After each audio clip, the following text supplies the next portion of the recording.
Hey, what's going on, guys? This is DJ Righteous, world's first remote DJ and house party expert. I wanted to take some time today to talk about, because I get a lot of requests to kind of talk about it. So I'm going to talk about what do you need to do if you want to start to become a DJ, either a house party DJ, a club DJ. When we talk about party DJs, it's all pretty much the same thing, whether you're at a house party or a club. So I just wanted to take just a little time to talk about what you need to do if you want to get started. There are a couple main things that you need to know if you want to get started on becoming a DJ. The first thing is you have to have an understanding of music. You have to have an understanding of the equipment, the basic equipment that is used for DJing, and then you have to also understand the skills that are required to become a DJ. So I'm going to touch on all three of those in this quick 10-minute post. I'm going to try to blow through them, but I'll give you a basic introduction for all of them. The first thing I want to talk about is music. As a DJ, you have to have a strong understanding of music, but not only do you have to have a strong understanding, but you have to have a lot of music. Like right now on my computer, I think I have about 13,000 songs. Now, of course, you can't go through a party and play 13,000 songs. That's not the point. It really is, when DJing, you got to make sure that you have enough music to cover the entire night, to cover the different kind of musical ideas that you want to go through. So you usually do have more songs than you need on a particular night, just because you don't really know what direction you're going to have to go in when you're doing a party. And so, I advise you to have a ton of music, as much music as you can, and also to think about what kind of DJ you want to be. Like, for example, I have a lot because I do DJ a lot of different kinds of parties. Like, I label myself a house party DJ or a dance party DJ. And so I do incorporate a lot of hip-hop. I do a lot of dance music. I do some house music. I do, some 80s music, some 70s music.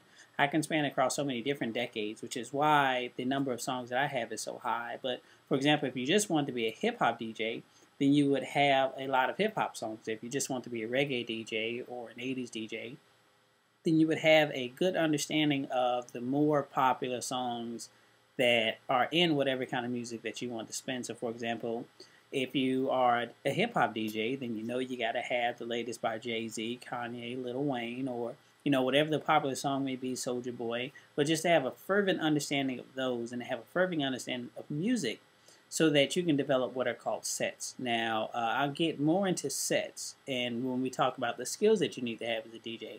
But I just want to take the time to say that the first and foremost thing is you got to make sure you have a lot of music.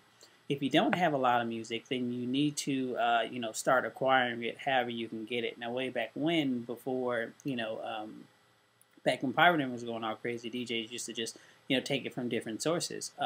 Now you can belong to something that's called a record pool. So if you wanted to become a DJ, you would go to a website that they call a record pool, and you would tell them, hey, I'm interested in being a DJ. I want to start DJing.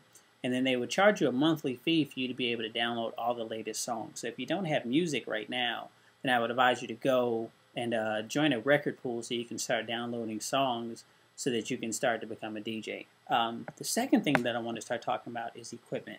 The equipment is just as important as the music selection, because the equipment really makes the difference between you sound like a bad DJ, a good DJ, or a great DJ. It's one of those factors. So the basic things that you would need, I want to talk about just being a house party DJ or a club DJ. There are some basic things that are needed in order for a party to happen. The first thing is you would need speakers. We aren't talking about just the regular kind of house speakers that you get or you buy from Best Buy. The speaker set that I have, they stand maybe about 3 or 4 feet tall. They're really big speakers. When I first started, I had the, like the PV PX1000s. They were, pretty standard speakers in terms of DJing, and they got the job done. But you would need big speakers. You would also need an amplifier, because those, the big kind of speakers don't just run off of the power that you have in the outlet. It needs more power available, so you need what they call an amplifier to, simply amplify the sound. And so you would buy one. They range anywhere from about $400 or $500 to $4,000 or $5,000. It just depends on, what it is that you want to do, the kind of parties that you're trying to do. So you need speakers, and in order to run the speakers, you need an amplifier. Now, in order to run your music, you need two very important things. You need a mixer, and a mixer is just it essentially does what it sounds like. It mixes the two sounds together. And it usually mixes the sounds together from the turntables. Now, turntables are probably the most famous part of DJing. you see a DJ with the headphones on, and he's kind of manipulating some sound on, records. And so what he's using to manipulate the records is the turntable. And so you usually have two. Other kind of DJs have three. Some have four. Some have six. It depends on the kind of music that you're getting into. But the turntables are the essential part of what allows you to manipulate the music. So you have to have a good set of turntables, and you also have to have a good mixer. Now the mixer is what takes the sound that are coming from the two different turntables, and it fuses them together, brings them together so that you can have one essential sound for your mix. And so on the mixer, one of the most important parts is what they call the crossfader. It's really what makes the mixer, and it's what allows you to play just one side or just one turntable or just the other turntable, or to play both of them at the same time and kind of mix them and match them. And that, we're going to get into that more when we talk about mixing. But essentially, that's what your mixer does. When I first started DJing total with my speakers, my mixer, my amp, and everything, I probably spent about $1,200 for everything, and that was pretty cheap. Right now, the mixer, like many of the top of the line mixers, run for about $1,200 by themselves, just the mixer, and that's not the amplifier speakers. And so, if we want to talk about pricing, you have to make sure that you can afford to at least become a DJ right now, because it does get pretty expensive. And now we're moving into the technological era, so it's really kind of hard to be a DJ. Well, it's not impossible to be a DJ, but it's really helpful if you have a computer.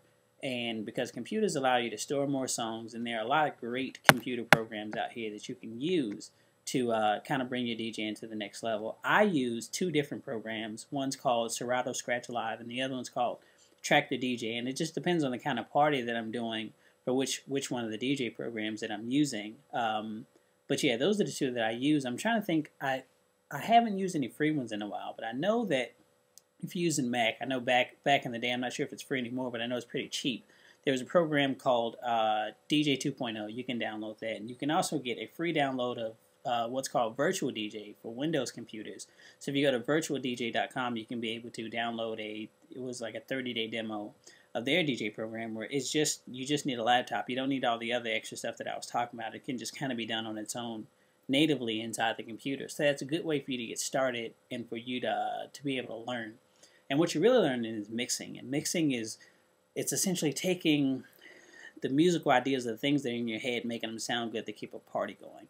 And so you want to have, if you have your turntables, it's infusing what you may have on one turntable into the other turntable to have things sound good. So for example, if you look on the homepage here on the Dance Power mix that I have, essentially that's what I'm doing. I'm just mixing songs that I like, or songs that go into a set. And I'll talk about a set in a little bit. But songs that I have, I'm mixing them all together to kind of create one cohesive, one movement, one idea, one musical idea that all comes together in one by fusing different songs. And so that's what your mixer does. That's what mixing is. And the difference between a good DJ and a great DJ is how well they can mix. Now you can also incorporate scratching, which is different, beat matching, which is something different, and I'll get into all of those in later posts. Which is the basics of mixing is taking one sound and fusing it with another sound to make it uniquely yours and to make it sound good, to keep a party going, to keep people dancing, or whatever the case may be. So some of the things that you need to get into, and well, I mean, the meat and potatoes of being a great DJ is having great DJ sets. And sets are just a mix of songs together to kind of bring forth a musical idea. And that's why I call the one on my main page is called a dance party set. It is a set of songs that come together to create one musical idea, and for me it's just dance. Like, I like for people to be able to dance, and so that's what I put forth. So the good thing is to be able to learn how to mix with the right equipment to put together great sets where people want to listen. And so that's just a brief overview of kind of what you need to become a DJ. I will post later on the specifics of the kind of equipment that's good, the kind of speakers you would need, the kind of mixing that you need to do, and all those other things that are coming later posted. I just wanted to make sure to give a quick introduction on what you should have and kind of the things you need to get started in becoming a great DJ today. I should post another one in the next couple of days. And like I said before, the price point, if you want to get started, I mean, you can do it pretty cheap. But if you want to get like a full house party set up, I paid about $1,200. You can find it cheaper or more expensive. It's up to you. I'm reaching my 10-minute limit, so I got to go now, but I will post later. See you guys.